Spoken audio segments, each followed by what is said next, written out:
Bulletin کا آغاز کریں گے اس خبر کے ساتھ کہ لی مارکیٹ تاجر اتحاد نے حکومت سے مزید پاور کمپنیز کو لائسنس فراہم کرنے کا مطالبہ کر دیا۔ تاجر محمد سعید خان کہتے ہیں ہر شخص پریشان ہے، گھر کے اخراجات کیسے پورے کریں اور بچوں کو کیسے پڑھائیں۔ تفصیلات کاوش میمن کی رپورٹ میں۔ لوڈ شیڈنگ اور زائد بلنگ سے چھوٹے تاجر بھی پریشان۔ لی مارکیٹ تاجر اتحاد کے صدر محمد سعید خان کا کہنا ہے بجلی کے بل ادا کرنے کے باوجود لوڈ شیڈنگ کا سامنا ہے، لوگوں کی قوت خرید ختم ہو گئی، مارکیٹیں سنسان ہیں۔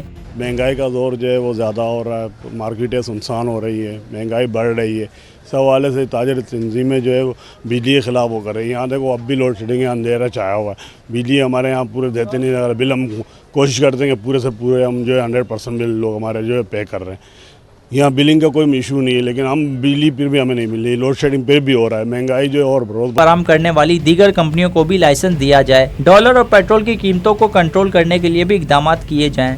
ہم تو چاہتے ہیں کہ یار وزیر اعظم اس طرح کوئی اقدام اٹھائے کہ ڈالر نیچے آئے، پیٹرول کی قیمتیں نیچے آئیں، عوام کو ریلیف ملے، تاجروں کو ریلیف ملے، بجلی کے نظام اس طرح کر دیں کہ اس میں اور کمپنیاں لے آئیں، اور جو جس طرح اور موبائل وغیرہ میں جو ہے اجارہ داری ہے کہ ایک ہی کمپنی کی اجارہ داری قائم کی ہوئی ہے، تو ایک ہی وہ کہہ رہی ہے اپنی مرضی سے، اگر ہم بل صحیح کرائیں جاتے تو وہاں کوئی سنتا ہی نہیں ہمارا، وہ تو کہتا ہے جو ہے آپ بھر دیں۔ لی مارکیٹ تاجر اتحاد نے شہر میں جاری احتجاج کی حمایت کا اعلان کر دیا ہے۔ کیمرامین شاہزیب کے ساتھ کاوش میمن 321۔ بجلی کی لوڈ شیڈنگ سے تنگ رام سوامی کے مکینوں نے کہ الیکٹرک سے لوڈ شیڈنگ ختم کرنے کا مطالبہ کر دیا ہے۔ کہتے ہیں بجلی علاقے میں گھنٹوں غائب رہتی ہے۔ وسیم افتخار کی رپورٹ۔ بجلی کا بحران، تاجر و صنعتکار سمیت عام صارف بھی شدید پریشان۔ رام سوامی میں بدترین لوڈ شیڈنگ نے مکینوں کی زندگی اجیرن بنا دی۔ علاقہ مکینوں کا کہنا ہے کہ لوڈ شیڈنگ نے معمولات زندگی کو تباہ کر کے رکھ دیا ہے۔ بجلی نہ ہونے سے پانی کی قلت کا مسئلہ بھی پیدا ہو رہا ہے۔ بھائی اعلان تو نہیں ہوتا ادھر پہ، کوئی اپنی مرضی سے جو ہے 2-2 گھنٹے 3-3 گھنٹے غائب رہتی ہے۔ جب لائٹ آئے گی تو پانی آئے گا، جب لائٹ ہی نہیں ہوگی تو پانی کہاں سے آئے گا؟ چھوٹے چھوٹے گھر ہے، بچے پریشان ہوتے ہیں، اور بل بھی اتنے بھیج دیے ہیں انہوں نے، 10-10 ہزار 20-20 ہزار، غریب آدمی کہاں سے بھرے گا؟ سب سے زیادہ پریشانی بچوں کو اور خواتین کو ہوتی ہے، کیونکہ وہ گھر میں خواتین کھانا وانا وغیرہ پکاتی ہے، ان کو بھی دشواری ہوتی ہے، اور اوپر سے جیسے ہی لائٹ جاتی ہے تو گیس کی بھی لوڈ شیڈنگ ہو جاتی ہے۔ دوسری جانب ترجمان کے الیکٹرک کے مطابق شہر میں کہیں بھی غیر اعلانیہ لوڈ شیڈنگ نہیں کی جا رہی۔ کیبل فالٹس اور تکنیکی خرابیوں کو لوڈ شیڈنگ سے تشبیہ نہ دی جائے۔ بجلی چوری والے علاقوں میں وہاں کی صورتحال کے مطابق لوڈ مینجمنٹ کی جاتی ہے۔ کیمرامین گلفام شیخ کے ہمراہ وسیم افتخار، سٹی 21 نیوز۔ ایم کیو ایم نے عام انتخابات نئی حلقہ بندیوں کے تحت کرانے کا مطالبہ کر دیا۔ خالد مقبول صدیقی کہتے ہیں انتخابات میں تاخیر نہیں چاہتے، شہر کو انتخابات کی سب سے زیادہ ضرورت ہے۔ کل ایم کیو ایم کا وفد الیکشن کمیشن آف پاکستان کے اعلیٰ حکام سے ملاقات کرے گا۔ تفصیلات شعیب مختار کی رپورٹ میں۔ ایم کیو ایم دل کی بات زبان پر لے آئی، ملک میں جلد انتخابات کی خواہش کا اظہار کر دیا۔ پاکستان ہاؤس میں پریس کانفرنس کرتے ہوئے کنوینر ایم کیو ایم خالد مقبول صدیقی بولے ملک میں صاف و شفاف انتخابات کا انعقاد چاہتے ہیں۔ نئی مردم شماری کے بعد آئین و قانون اس بات کی اجازت نہیں دیتا کہ انتخابات نئی حلقہ بندیوں اور نئی ووٹرز لسٹوں کے بغیر ہوں۔ انتخابات صاف، شفاف، غیر جانبدار اور سب کے لیے قابل قبول ہونے چاہیے کہ جب نئی مردم شماری ہو گئی ہے تو اس نئی مردم شماری کے بعد کوئی آئین اور قانون اجازت نہیں دیتا کہ نئی ووٹر لسٹ اور نئی حلقہ بندیوں کے بغیر انتخابات ہوں۔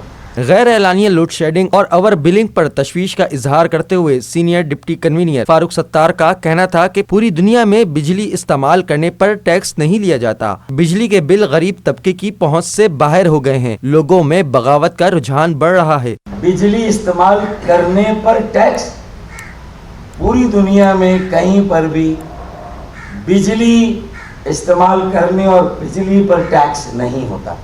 13 سے زیادہ قسم کے ٹیکسز ہیں، 33 سے 48% کے ٹیکسز ہیں۔ عوام اور بالخصوص مڈل کلاس اور نچلے طبقے کی پہنچ سے مکمل طور پر باہر نکل گیا ہے۔ اپر مڈل کلاس بھی اب اس پوزیشن میں نہیں ہے۔